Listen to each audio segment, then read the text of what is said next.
Hi, I'm Tim Zacharias with Cougar USA and your host of Building Value. Today I'm got a special virtual guest here, David McMillan, EVP of Grundfos US. Welcome to the show, David. Good to be here, Tim. All right. So we are, this is another virtual episode of the podcast. We are practicing our social distancing during this coronavirus pandemic. And we have a really special episode for you today. I'm really excited about. We're going to be talking about Grundfos's response to COVID-19, both in supporting their customers and emergency healthcare facilities, as well as their humanitarian response across the globe. On Building Value, we go behind the scenes at some of the most iconic buildings in Texas to showcase the incredible people that design, build, and maintain them, and their impact on the community.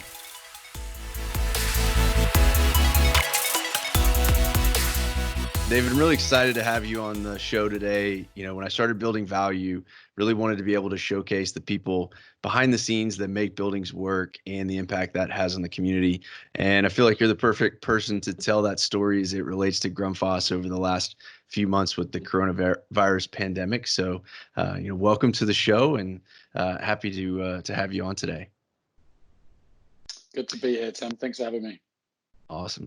So can you just give us a little bit about your background with Grundfos and how you got to where you are today? Okay, well, as you know, my name is David McMillan, and I've been in the US for about the last 5.5 years. As you can tell, I'm not a native person from the US. I do live just outside Chicago, but in the last 5.5 years, I've been working for Grundfos in the US, and I've headed up our buildings team.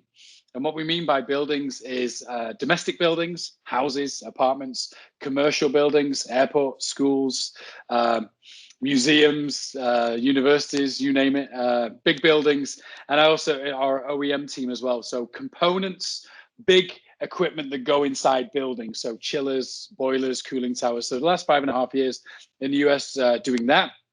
Prior to that, I was in India, Southeast India, in Chennai, and I was the general manager of sales operations in India, which was an exciting time for a couple of years, almost a couple of years. Prior to that, I was in the Middle East, specifically Dubai, in the United Arab Emirates. And my role was a little bit wider. My area was quite big, actually. It was South America, all of Africa, India, the Middle East. So it was a big area. And before that, I was in the UK for almost 8 years with Grundfos. My background started in municipal, actually. So my role was a municipal salesperson. Before that, a little bit of time with a competitor of Grundfos, but only for a short period of time before I saw the light. And then before that was a little bit of time, quite a bit of time in pump distribution. So I actually worked for a company called Cougar, and we distributed pumps, and one of those brands was Grundfos. So I've been selling Grundfos products pretty much my whole life since I left school, college. My background is mechanical engineering, but ever since I left school, and my very first job was in a pump distributor as internal sales. And I sold my first Grundfos pump within a few days, few months, few weeks of joining that company. So I've only ever been in pumps, so I'm probably very one-dimensional to talk to in terms of industry experience, but hopefully a little bit more dimensional because of my experience around the world. So hopefully I can add to the conversation. Over the last couple of months, we've had to deal with these stay-home orders, the quarantines, and we're obviously doing this over Teams today and both working from home. And that was a big shift for Cougar, but I can't imagine that how much of a bigger undertaking that was for a company like Grundfos. So how have y'all been able to kind of react to some of these changes and keep things going business as usual, quote unquote? Well, good question. I'm not so sure we can call it business as usual because I've never experienced anything like this in my lifetime, and I'm sure you're the same, and even your father and Mike, he's the same. So this is brand new to all of us. Some are more prepared than others. So as a global company, IT infrastructure and things like that have been pretty solid. I have to say, we're having a bit of an experience on Teams today, but apart from that, our IT infrastructure has been amazing. And in terms of unsung heroes, our IT, our information services infrastructure folks, they only ever get the bad news. They never get the good news. So I have to say, they've been rock stars. But it boils. There's two things happening in Grundfos right now. There is the essential workers, and they are the non-essential workers. And in theory, I'm a non-essential worker. I've been based at home for the last 5-6 weeks. In fact, I've lost all track of time, so I really don't know what day it is anymore. But what I would say is we have essential workers who are people located in our facilities, in our production facilities, and then the non-essential workers. And globally, our non-essential workers have been based from home offices for several weeks now, including our CEO. So Mads Nipper is at home himself. I'm at home. We're connecting via Teams, via Skype, via all sorts of different communication modes. So that's been relatively okay. As a salesperson, it's been really unnerving because we're used to traveling. We're used to being face-to-face with customers. It's been very unsettling. I guess we're used to it now after a few weeks, but it's been really hard to get used to. But I would argue that the most important thing and the unsung heroes of any operation right now, especially Grundfos, is our colleagues in our production facilities, the ones that are going to work every single day. They are the heroes. They've been keeping Grundfos running, not only Grundfos running as an entity, but also supporting those essential businesses and services that require our products.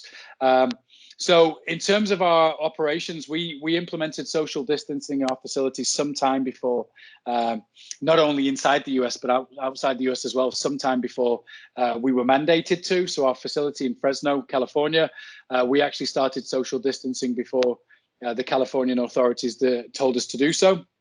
So we're trying to protect our employees. Number one priority is to protect those people. Number two is actually to be able to produce products. We are an essential service. And for people watching this who go, why are pumps essential services? Why are you guys essential? Well, truth is, technically speaking, we may not be essential, but the products we make are. So if you imagine a food factory that uses our products, well, if the food factory goes down, I guess that's essential. We've been installing products in hospitals for many years, and even throughout this pandemic, we're installing products in hospitals and all over, and right down to the pump in your basement. So here in Chicagoland, I have a basement, and if my sump pump was to go down and my basement was to get flooded, I would argue I'd really want to get hold of one of those pretty quickly. So pumps are essential, and our team members in our production facilities have done an amazing job to keep us running, and they are heroes, and they don't get enough credit. I have to say, they don't get enough credit, and not only production people inside Grundfos and our colleagues, but also the essential services of plumbers going out and installing those pumps. So it's been hugely inspirational. I don't like to say inspirational during a really tough time and a tragic time, but there has been some really good things coming out of this, and you do see who some of those heroes are. Yeah, and we've tried to have a similar kind of response, like you said, shifting the non-essentials out of the factory or our shop. We still have our production going, we still have warehouse activities, and we've got our guys out, the service techs out in the field, and some of our salesmen as well. So yeah, definitely big kudos to all of them for keeping it going, like you said, to be able to continue to service those essential things, especially hospitals. And that kind of leads me to the next thing I wanted to ask you about was some of the orders that you've filled over the last few weeks and months haven't just been for regular business. You've been able to do some kind of emergency orders for things directly related to COVID. Can you talk a little bit about that? Sure, absolutely. It's not just inside the US though; it's all over the world. So yep. We've obviously been lucky enough to have some products available, actually quite large products available.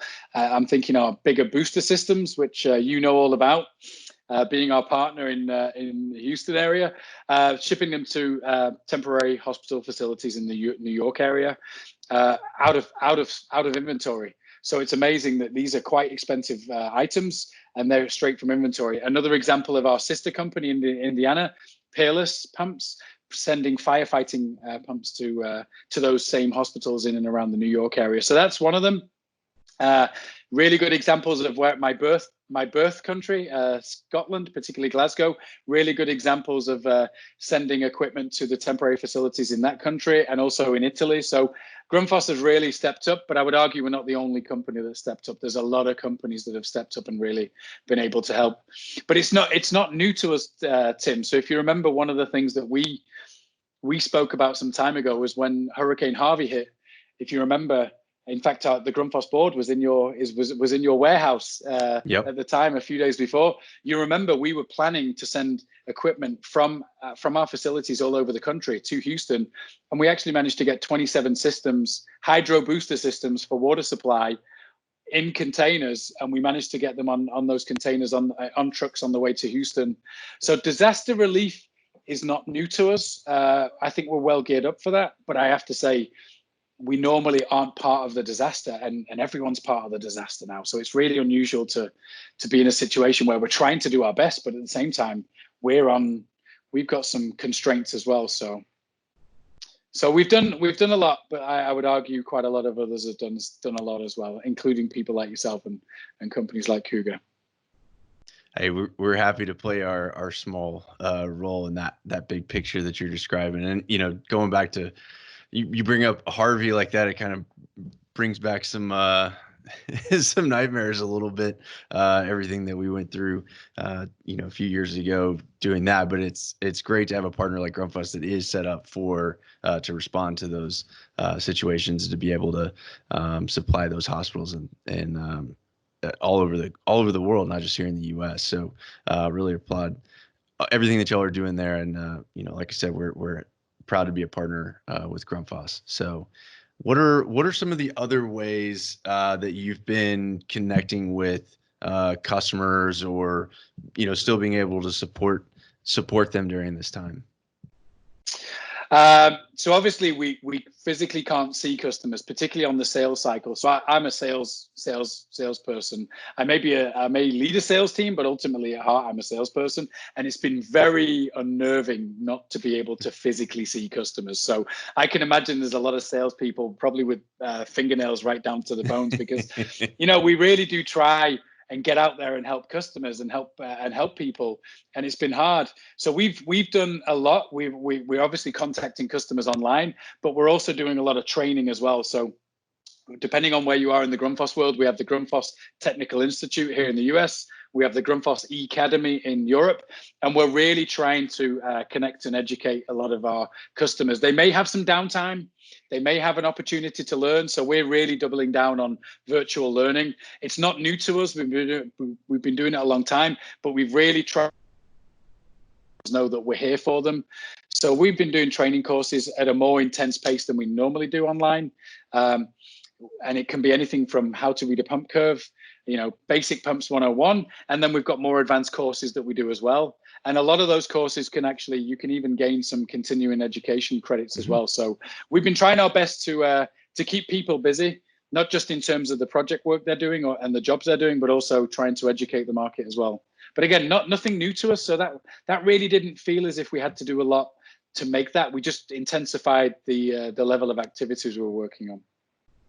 Yeah, the Grundfos Technical Institute is a great resource. We have all of our employees go through that. It's really, really good training. And like you said, the opportunities to get professional development hours, or even the accredited continuing education units, the CEUs there for the live courses. So definitely good resources. And we've actually partnered up with Grundfos on a couple training opportunities. We've done one with partner Osborne Company out on the West Coast.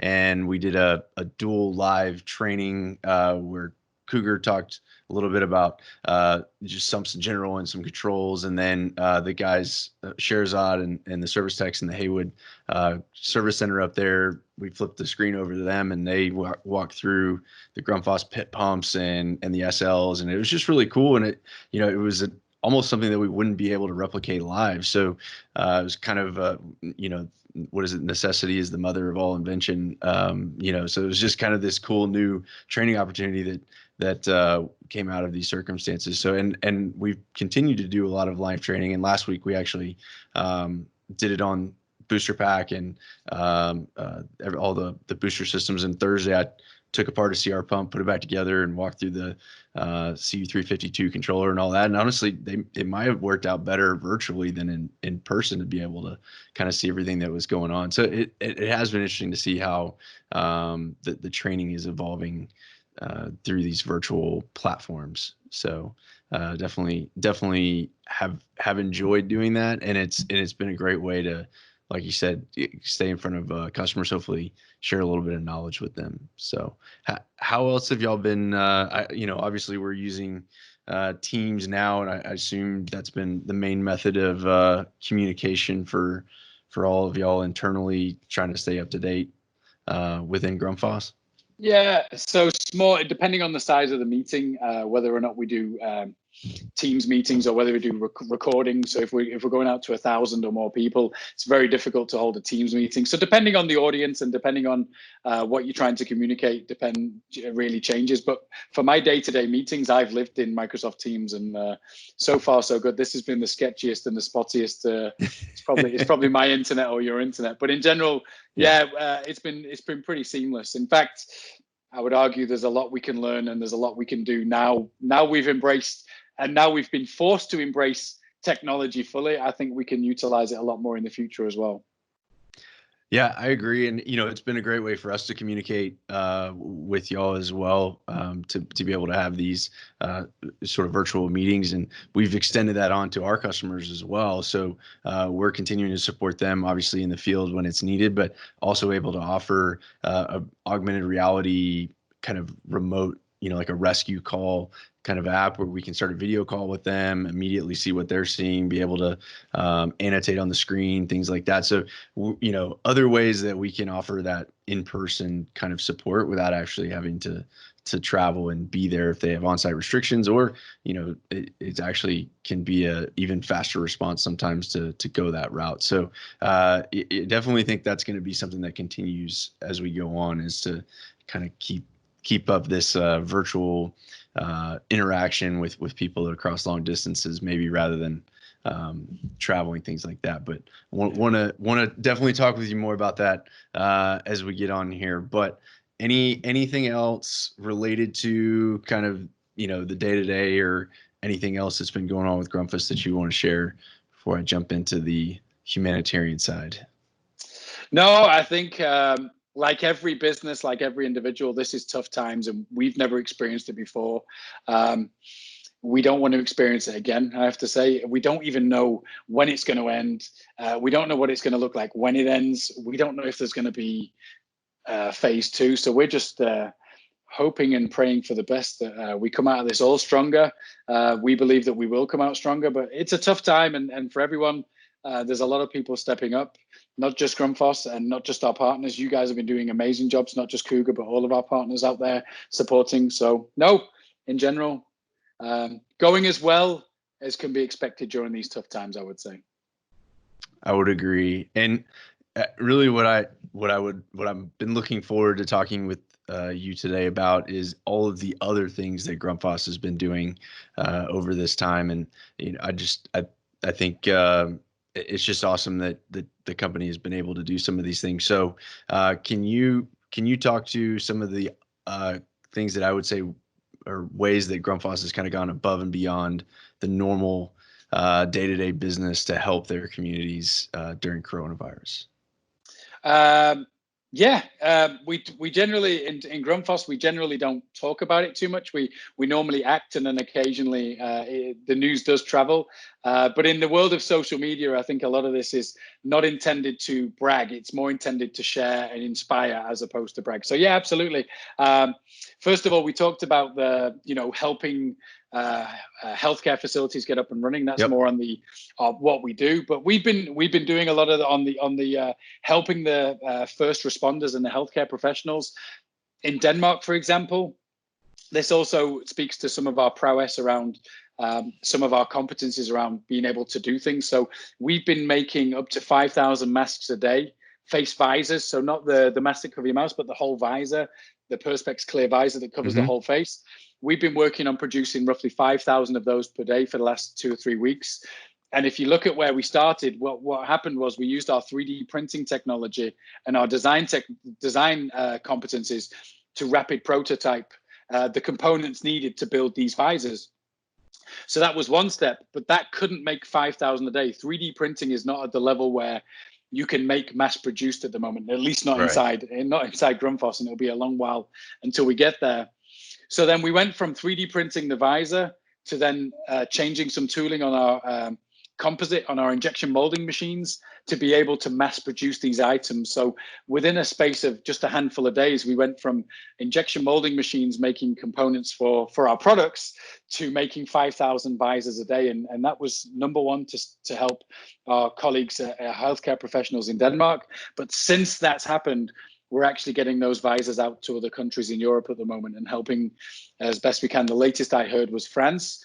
How far that goes, who knows? But the good news is Grundfos was able to quickly change our production, quickly be able to design something to be able to help those front lines. So that's really something special it really makes me proud of Grundfos and proud to work for Grundfos that we can do those things.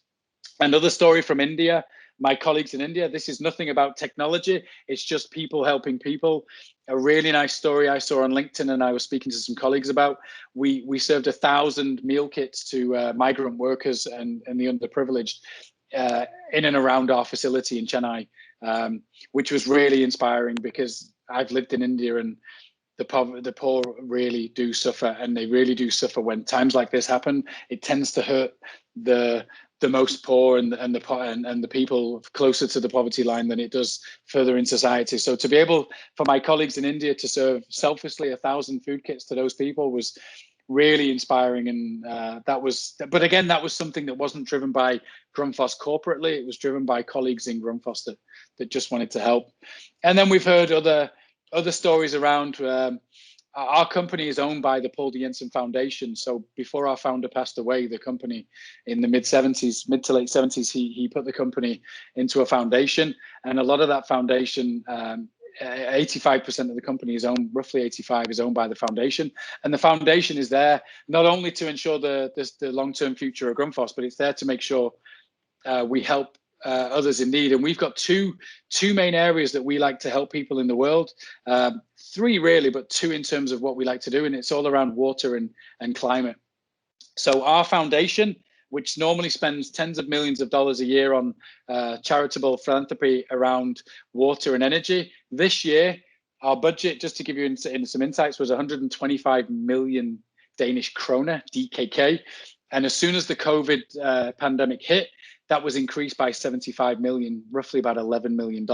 And that additional $11 million was to really go and help fight the COVID-19 scenario. So that was really inspiring. So our foundation is not only saying nice words, but they're putting their money where their mouth is. Mm-hmm. And they'll go to projects for people that go to the needy. So that's been quite inspiring to see what the foundation has done as well and stepped up during these times. So yeah, those are just a list of, I'm sure there's many others that I haven't managed to remember, but those are just the kind of things that Grundfos have been doing outside of trying to support the world with our products during this time.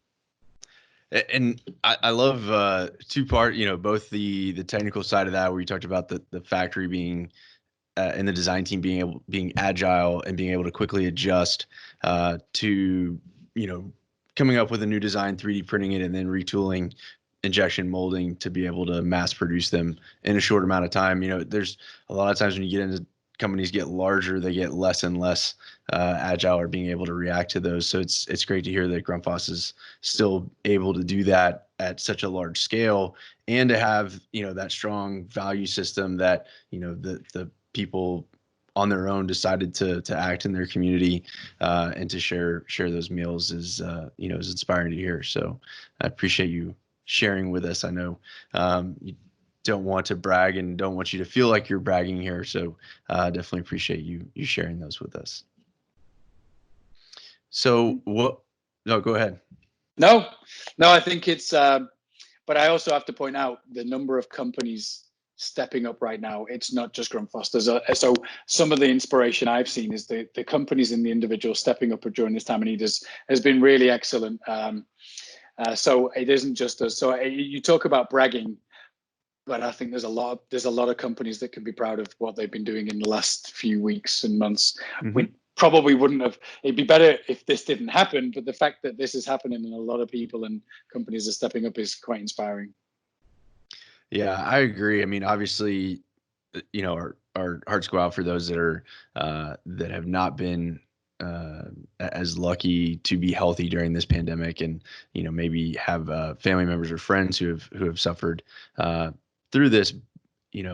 But I think we're also going to be able to see some good come out of this. There's a lot of gloom and doom in the news, but the stories like what you shared and many others, like you said, are just showing how people can come together during a time like this and make things better, not only just right then, but has the potential to have a longer lasting effect. So as we kind of look down the road a little bit, and as we hopefully get on the downward slide here, getting past the peak and start to get back to something resembling normal, what are you seeing? What are you going to see, or what would be your what would you think the new normal is going to look like in terms of how we operate business?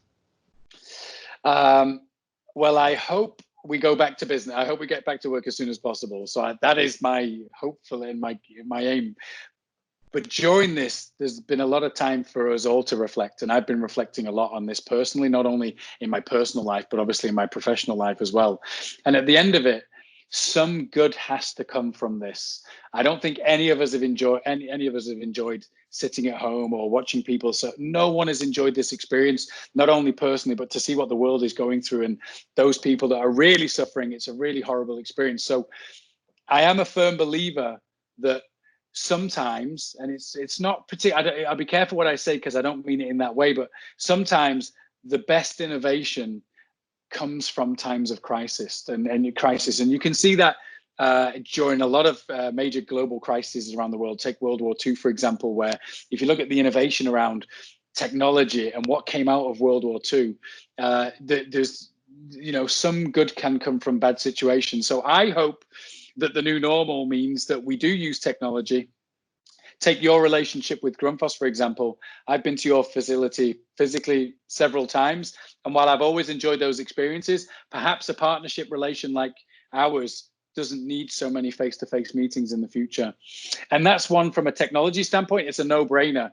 But did it take this scenario for us to prove to ourselves as salespeople to go, you know what, I don't need to physically go and see a partner 2, 3, 4, 5 times a year.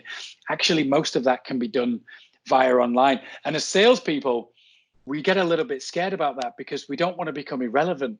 And we certainly don't want to think, oh my God, is my job going to be redundant in the future? So as someone who is, classifies themselves as a salesperson, I always believe in customer interaction, understanding what customers want, understanding how we can serve customers is super important to us and to me personally. But can that be done in various instances through technology now? I think we've answered that question. If there was ever any doubt, could we move to an online experience, online customer experience, online sales experience? If there was ever any doubt, I think we've quashed it now. I'm not so sure I'd want my first time experience face-to-face with a brand new customer to be this, but I think future follow-up meetings could easily be online now. And I'm sure a lot of companies will be looking for that, not only in terms of saving travel time for the employee, saving CO2 emissions. Also, maybe there might be a safety issue now. Maybe we might not be able to go into facilities for some time. I can't imagine us going into a food factory tomorrow, for example, day one when this lift comes off. So there's a lot of good benefits to virtual technology as a way of communicating. So I hope that is one. That's on the personal side and the professional side. But I also hope that we reflect that, is any good going to come out of this? So I've been doing a lot of personal reflection about how I will change my life. I'll probably, if you want me to go into it further, I will. But I think most of us who really care about their families and care about humanity, we must have been thinking, and I know I have been going, so anyway, what will I do differently? And I guess I could throw that back on you, Tim, and I could become the interviewer for a second. What will we do differently, not only in terms of business, but what will we do differently as people to what will we have learned from this, I guess, is something we can all ponder in the future. No, it's a fair question. And like you said, I think if we don't come out of this with some silver linings, then we've missed the opportunity, and maybe it'd be all for naught there, right? So it is going to be nice to see how those changes happen, both in business and in more on the personal side, like you said. And I think on the business side, um, the virtual interactions definitely are going to be a new normal. But it could also push some new, or you push a little bit more the Internet of Things in the buildings. We've already seen a little bit of it, and I know Grundfos has a couple of offerings there, but that may be another way to kind of reduce the amount of site visits or travel, things like that might be required to increase the amount of remote monitoring and the machine learning. All of those kind of things can help with the technology and the business side of that. But I am curious, to talk a little bit more on the sustainability side of this. I know this is something that Grundfos has been working on for some time, is not necessarily a reaction to what is going on right now. It's similar, like you said, with the other things that Grundfos had done. It's not necessarily a reaction to today. It's kind of a result of the way that Grundfos is built to be able to do these things. So can you talk a little bit about the sustainability goals that Grundfos has? And I know you have some personal thoughts on this as well. Absolutely. So first of all, when we talk about this the different types of sustainability goals, first of all, the United Nations has a list of SDGs, sustainability development goals, and Grundfos is focusing on particularly 2 of them. It doesn't mean we're not focusing on others, but 2 are really close to our heart, not only during this period in the last 3-4 years when the UN sustainability goals have become quite prevalent, but also if you go back our entire history, these 2 areas have been something that's been really important to us. And I've got some good examples of being able to prove that be the case. And then there's another one. So yes, so sustainability goal number 13, UN Sustain, is all about climate action. And sustainability goal number 6 is all about clean water and sanitation for all. And our 2025 strategy, we've just recently launched our new 2025 strategy pre-COVID. So we'll wait and see if post-COVID changes that. But one of the things that we set out to do, and this is new because when I joined Grundfos in early 2000s, we were always about saving energy and saving water. And then moving beyond to our 2015-2020 strategy period, one of our goals was we will never emit more CO2 than we did in 2008. And in 2008, we were a much smaller company back then. So to think about a company that says, you know what, regardless of how big we get in the future, we will never emit more CO2 than in 2008. So I thought that was really ambitious. And it just goes to show you how lack of ambitious I was, because for our 2025 strategy, that actually changed. And I was super impressed because by 2025, we actually want to reduce our emissions by 50% compared to 2008. So not just keep it the same, we want to reduce them by 50%. And by 2030, we want to be as close to climate positive as we can be. So we are not producing CO2. So that's really something that's super ambitious. We'll hit some milestones some year, and I guess we'll miss some milestones another year. But the most important thing for me is we're going to give it our all to see if we can hit that benchmark. And what I like about big, hairy goals, as someone once told it to me, is you might miss them, but did you get anywhere close to them, and did you make a big and positive impact? So that's around our strategy and our sustainability goal for CO2 reduction and energy reduction. Another one we have quite close to our heart in terms of our own water consumption. So the water that we consume to run Grundfos, by 2025, we want to have half that from the 2008 standard, which again is not actually easy when by 2030, we'll maybe be 3-4 times the size we were in 2008. But not only that, by 2030, we want to have had a positive impact, whether it be directly or through partnerships and through NGOs. We want to have impacted to provide safe drinking water, manage safe drinking water to close to 300 million people. And that is a really big number. If you think about that, it's incredible. Almost the population of the US. But right now we're getting close to 800 to a billion people that don't have access. So some of the things that you and I take for granted, being born where we were, so as a Brit, I'm not really proud to be British anymore. I'm really lucky to be British. I've seen what it's like for people in India who aren't born. They're born to water poverty, water starvation. So to be able to impact those people is something that's really important to Grundfos, and I'm aligned, and it's really important to me. So those are the things. How we'll measure them is we'll actually have a sustainability index. Not only will it measure climate and water, it'll also measure social responsibility. And that's another thing that Grundfos have been doing long before corporate social responsibility. CSR became a buzzword. Mm-hmm. In 2018, for example, we celebrated our 50-year anniversary of what we would call sheltered workshops. And that was in Denmark, where if you were someone who wanted to be in the workforce but couldn't work at full capacity, or you had some kind of disability, whether it be physical or mental, there was a role for you in Grundfos. There was a job for you. So to celebrate 50 years in 2018 of that, incredible. That's really something that's really special to me. And we're not the only company, but I can imagine we're one of the only companies that were talking about it, 50 years ago and not necessary. And we're only 75 years. We'll celebrate our 75th anniversary this coming year.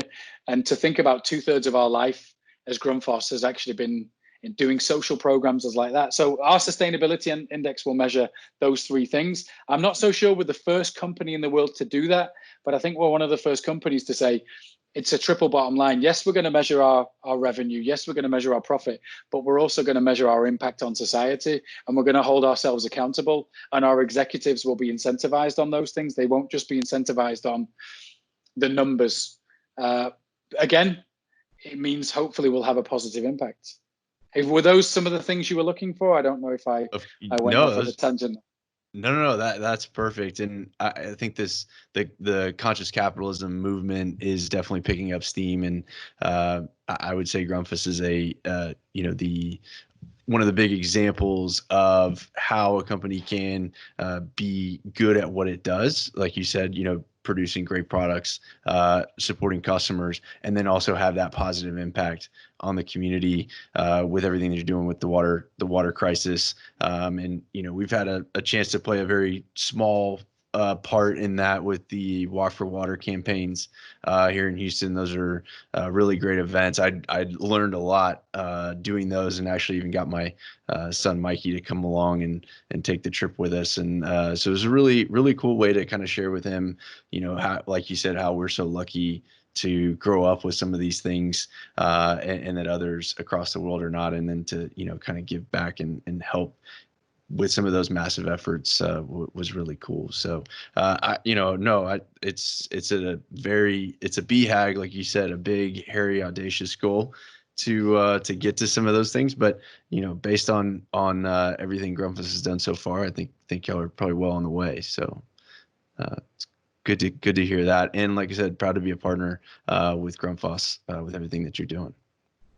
No, by the way, we're very proud to have partners like you, not only Cougar, but all around the country and all around the world. What's interesting about any company that has partners, I really believe that your partners you attract are ones that have very similar values to you as well. So the fact that you do a lot of things in your community, and a lot of our partners do the same, and we're very aligned on values, that's no coincidence. I don't know too many partners that are completely opposite to their factory, or vice versa. Normally we attract people that we want to be like, and vice versa. And so I think that's no surprise that we got partners like you who do a lot of things like that as well. And we're actually getting to be involved with a project with Grundfos here that you said Grundfos walks the walk, and you're building the new America's headquarters in Brookshire, Texas. It's going to break ground, I believe, in the next few weeks, and that's going to be a LEED Platinum, V4 highest level sustainability project. And just the other building that was recently built in Kansas City also got that same level of LEED certification. So that's also been a great project to be a part of, to kind of see these other other ways that, that's going to be a really tough one to get the LEED certification on, because it's not in the urban center of the city. So it's the normal, access for transportation, public transportation, the bikes, things like that are considered maybe some of the easier points to get through LEED are not available because it's kind of outside of that the city. So the technology is really where that's going to be driving the points on this one. And one of the things that you mentioned was reducing that drinking water, and the rainwater collection and other, gray water systems, things like that. The amount of water that you can pull off of that main distribution, from the mud district or from the city is very significant, even with a building like that. So, and that, you can kind of get into that whole rabbit hole of the water and energy nexus, and just the impact that has on pulling away that some of that additional water distribution or wastewater treatment, things like that from those utilities. So you're talking the big global sustainability goals, but I mean we're seeing it here in action here in Houston. So very, very cool to kind of see both sides of that. Thank you. But I also have to say, if we didn't do that, what signal would we be sending?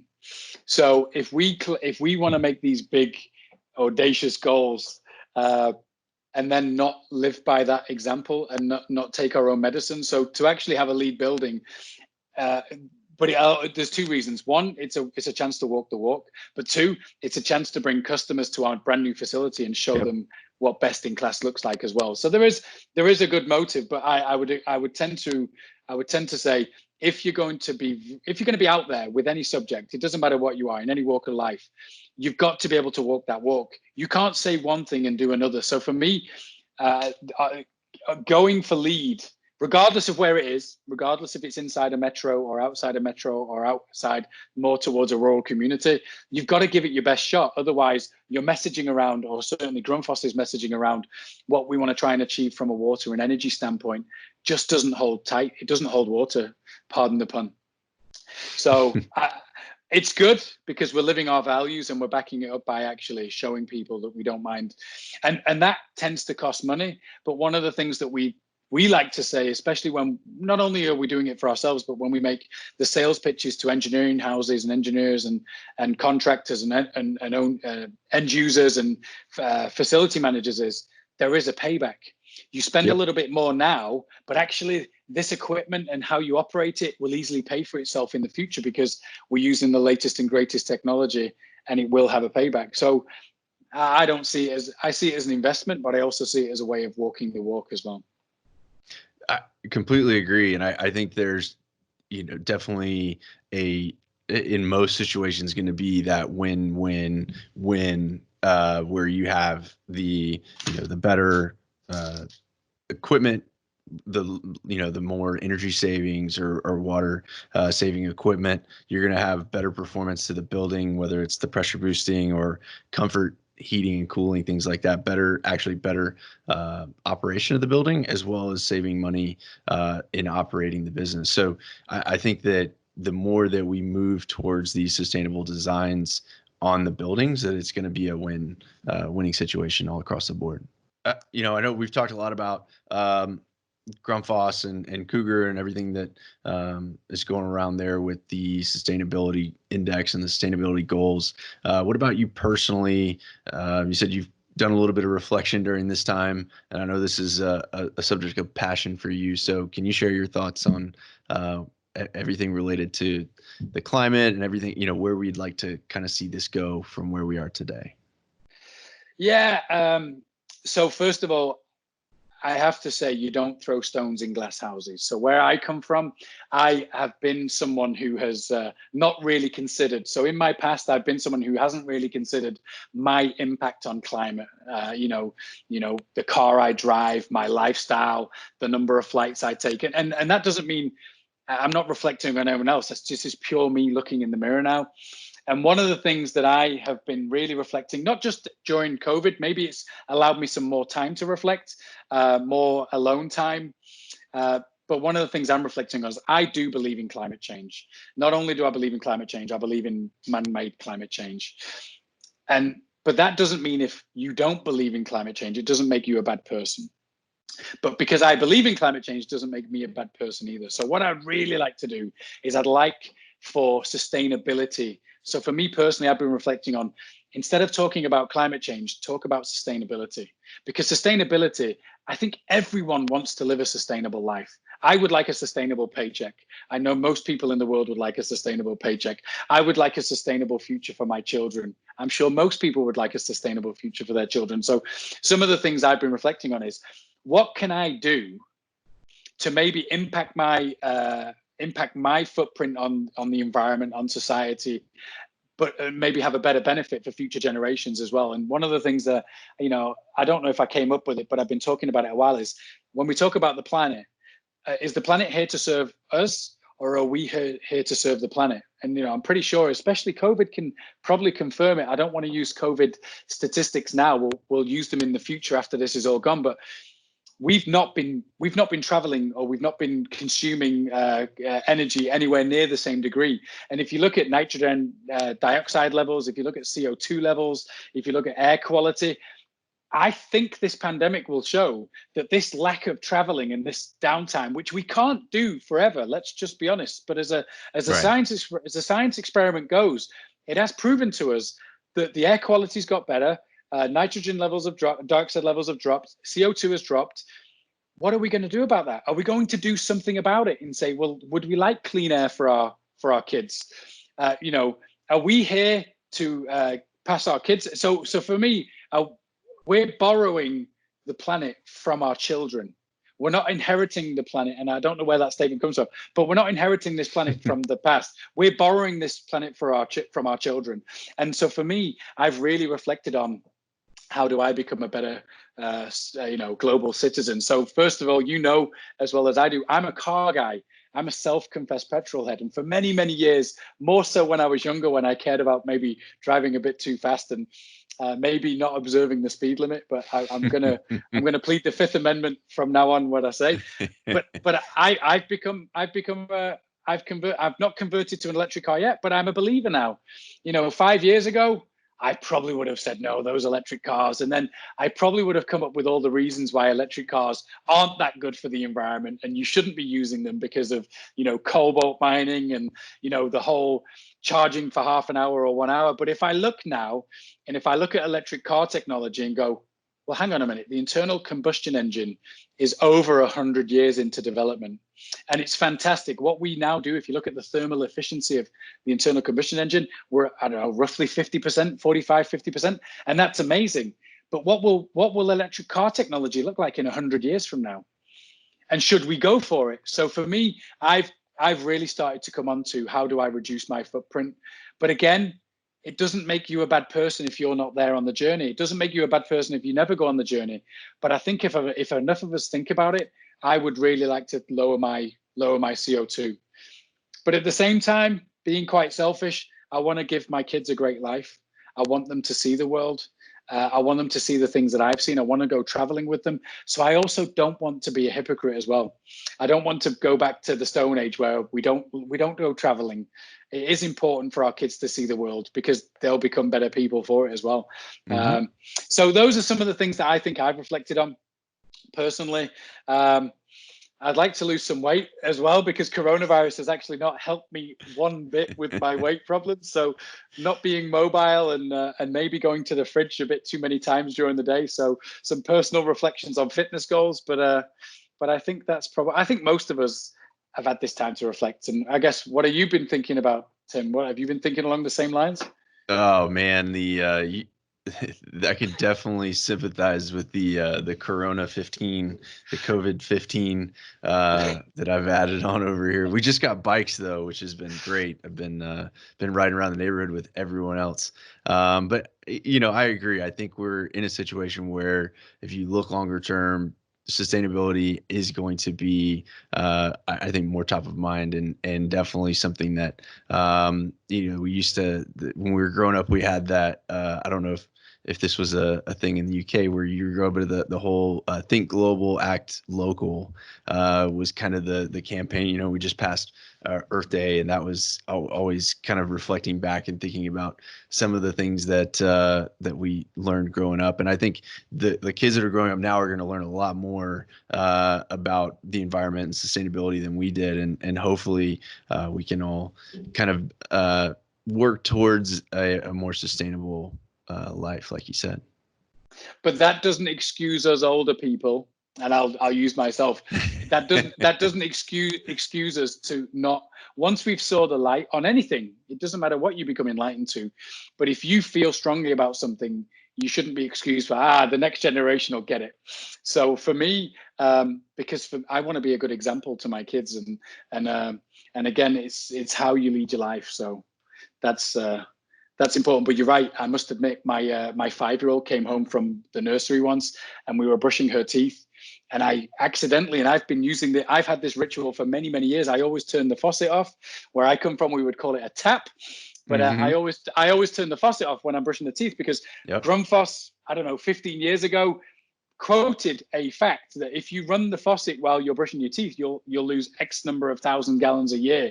So I did that habit. But I didn't do it about a year ago. My daughter came back and she said, "Hey, Dad," and my daughter sounds like an American. She came here at like 3 months old. I will not fake her accent. But she called me out on it. She actually turned the faucet off and said, "Hey, we can't waste water." So to actually, as a 4-year-old, it'll either show you that I was really stupid or my daughter was incredibly intelligent. I'll probably say she's incredibly intelligent. But we were never taught that kind of things at school. And it doesn't mean, again, the teachers were bad. It was just a different time. So for our kids to get that kind of education where people are really talking to our kids about their impact is really cool. And I'm super happy to see it. And I'm super happy that my kids call me out on it as well. So whenever I'm not acting accordingly to what I want to act, I've got a couple of girls that will easily call me out. So that's nice. Yeah, I have a feeling they call you out on just anything in general, not just about your water usage. That's only one of the things they call me on. But yes, you're right. No, that's great. My cool. my pronunciation of American words that I just can't get right. You know, I still say words that people don't understand, like vitamin. I use the word vitamin, but I even have to use the American word of it now myself. So they call me out all the time. Batteries, schedule. Yeah, hand. So my daughter comes home and and actually prior to COVID-19, I've got this thing about washing my hands, but obviously I wash my hands and my daughters wash their hands, and I just can't get it. They hear me and they just think I'm an idiot. But anyway, the result is the same. We take care of ourselves.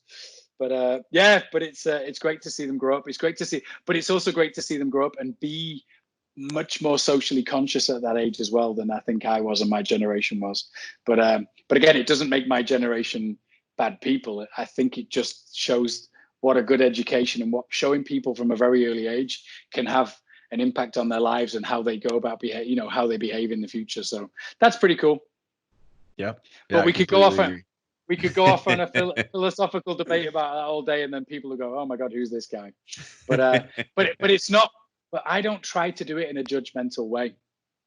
I'm not here to judge. There's only one judge. But if I can inspire, for example, I'm over 9 months as a vegan. But what's interesting, I didn't do it for the environment to start. I didn't do it for animal welfare, animal rights to start. I did it for my own health to start. I had some, high cholesterol like everyone does. And so I decided I'm going to experiment on myself and I'm going to go vegan. And I didn't tell anyone for the first 2 months. And 9 months later, I'm still vegan. But again, I don't necessarily want you put in your mouth, Tim. That's your business. What you put in your. So those are some of the things that I think what I've realized is go and do it before you go and say it. Go and lead the life you want to live. And if you want to tell people to inspire them, by all means do that. But also, if those people want to throw that back in your face, let them have their lives. Let them do their own thing, because you can't force that kind of change on people. People have to come to that change and that realization themselves. It's a bit like smoking.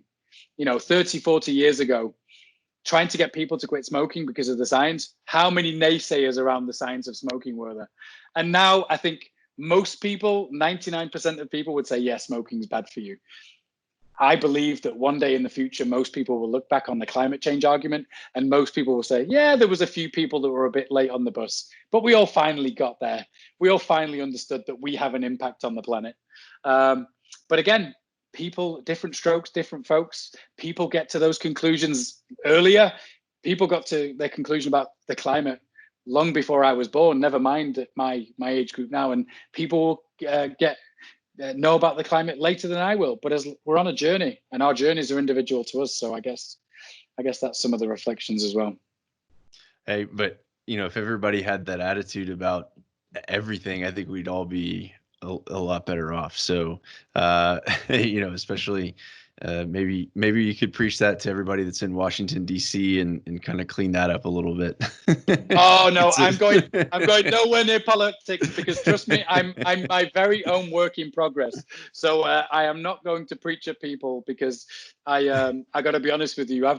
If I look in the mirror, I'm still not perfect and I never will be. So it is a journey, and people are on different paths. And again, it doesn't make people bad people that they're on a different journey than you. Oh yeah. No, I just meant if you could get the politicians to have an adult discussion, we'd all be better off. Not that you necessarily need to get into politics, but hey, if you want to go for it, go for it. I agree with adult discussions. I must admit, it is great to know people like you and call you a good friend and a colleague. That you and I don't agree on everything. In fact, there are things I know I don't agree with you on, but I know you and I would have an adult conversation about it.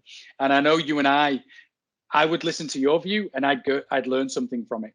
You'd listen to my view and you'd learn something from it. So for me, the world needs to get back to adult conversations and get away from this. I don't believe in it, so it doesn't really matter what you say.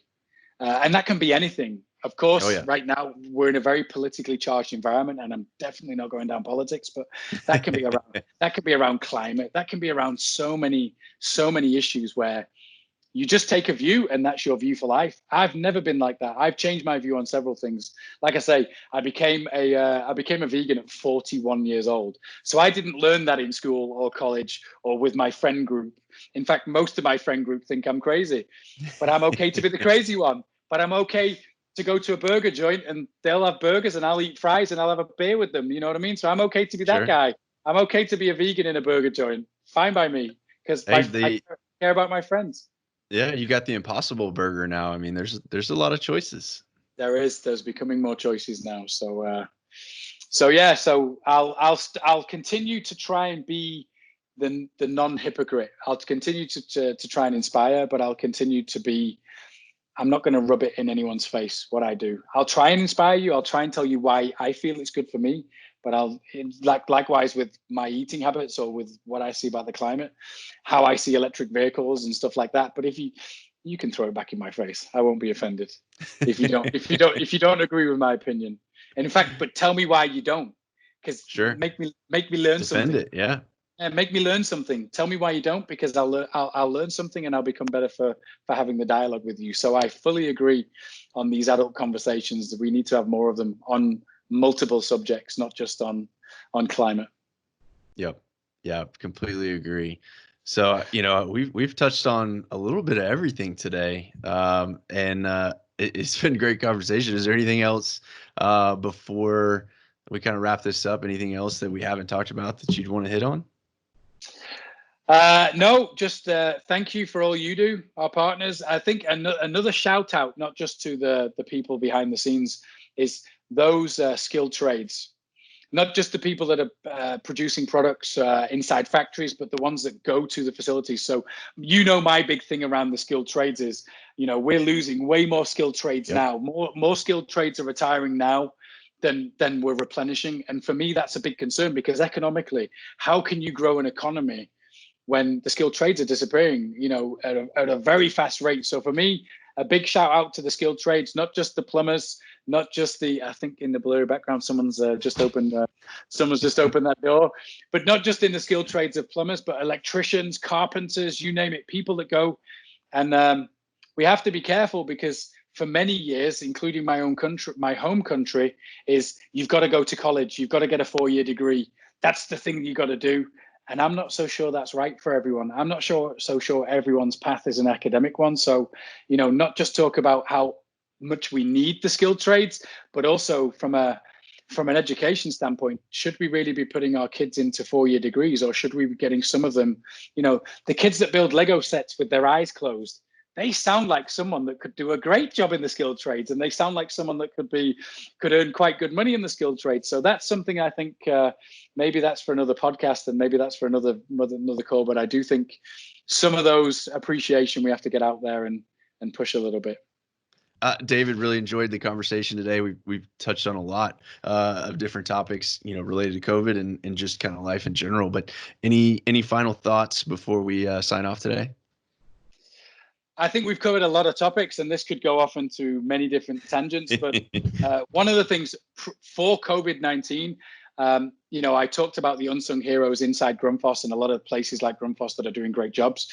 But the unsung heroes, not only during COVID-19, as far as I'm concerned, and also in normal, is our skilled trades. So the people that go into buildings every single day, electricians, plumbers, carpenters, you name it, and they need a huge amount of appreciation. So thank you from not only from myself, but also from Grundfos.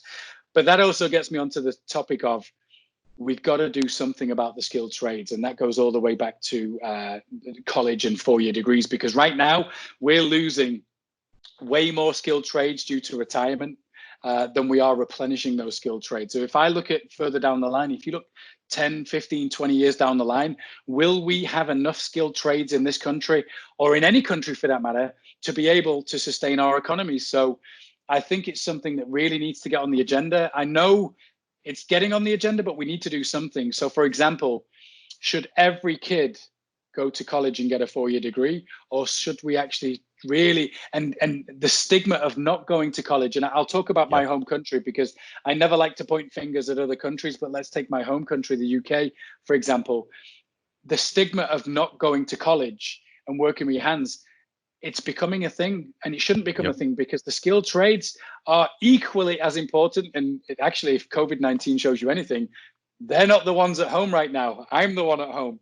So I would say that we've got to get that on the agenda, and we've got to get people thinking about skilled trades, not sending kids to college. The kid that can build a Lego set with their eyes closed and no instructions, they might not want to drive a desk in 15 years from now. They might want to be out building stuff and helping build the economy. So probably something that would be a good conversation to get into. I know Cougar have been doing some great things and training in local chapters and things like that. So I know it's something close to your heart, but we need to say it, and we need to say it more. And I think more people need to say it as well. Yeah, 100% agree. And like you said, it's definitely something I'm passionate about, and been able to do a little bit here with some of the local organizations, like you said, not only to do some training with some trades to kind of either build up the plumbers a little bit with some of the technology training, and also getting some people into the building industry. And our local ASPE chapter is doing outreach into, I believe it's 5th or 6th graders, and just teaching them about the plumbing industry in general. So it's good to see those efforts, but like you said, I think we could definitely ramp them up more. And the bigger side of that too is that stigma, or that kind of general idea that going into a trade is not as good of a career path as going to a 4-year college, when I know a lot of people in our industry that make very good money and have great careers that didn't go to 4-year college. The majority of people at Cougar don't have 4-year degrees. So there's a lot of opportunities outside of the traditional career path to college, or path through a 4-year school. So definitely think that could be pushed more. Yeah, and but then think about it. I'm not just thinking about the skilled trades for the physical hands-on people.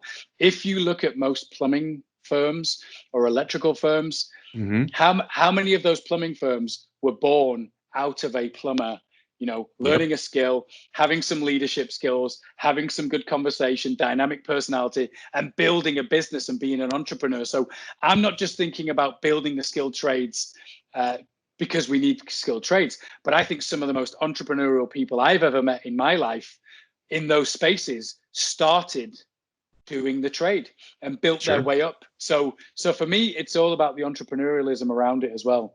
You know, as plumbing firms, as people retire, not only will the owners of businesses retire in the skilled trades, who's going to own the plumbing businesses and the electrical contractors and the carpenters business? Who's going to own them? So I think it's more important, because just because you didn't go to college, as you say, does not mean you can't go and own a business and become very wealthy and employ lots of people and add a huge amount to society. So yeah, I think it's a good shout out. And from everyone at Grundfos, we know the work that the trades do for us. And if it wasn't for them, our products wouldn't be installed in some of the greatest buildings on earth. So we're super appreciative of all of them. We're just as dependent on them for our business as well. So completely agree. Cool. Very good, sir. Well, I think that about wraps up our episode today. Like I said, really enjoyed this conversation. We got to talk about both the technical side of what Grundfos has been doing over the last few months, and touch on that humanitarian response related to COVID-19, both of which were, amazing stories, and I appreciate you sharing those with us. And it's kind of fun to take a look into the future and see what we might have in store going forward as we look, to be a little bit more sustainable in the future. So again, David, really appreciate you coming on the show. Really enjoyed it. I appreciate you. Thank you for asking me, and I'll do it anytime. I like the sound of my own voice, so I'm happy to do it.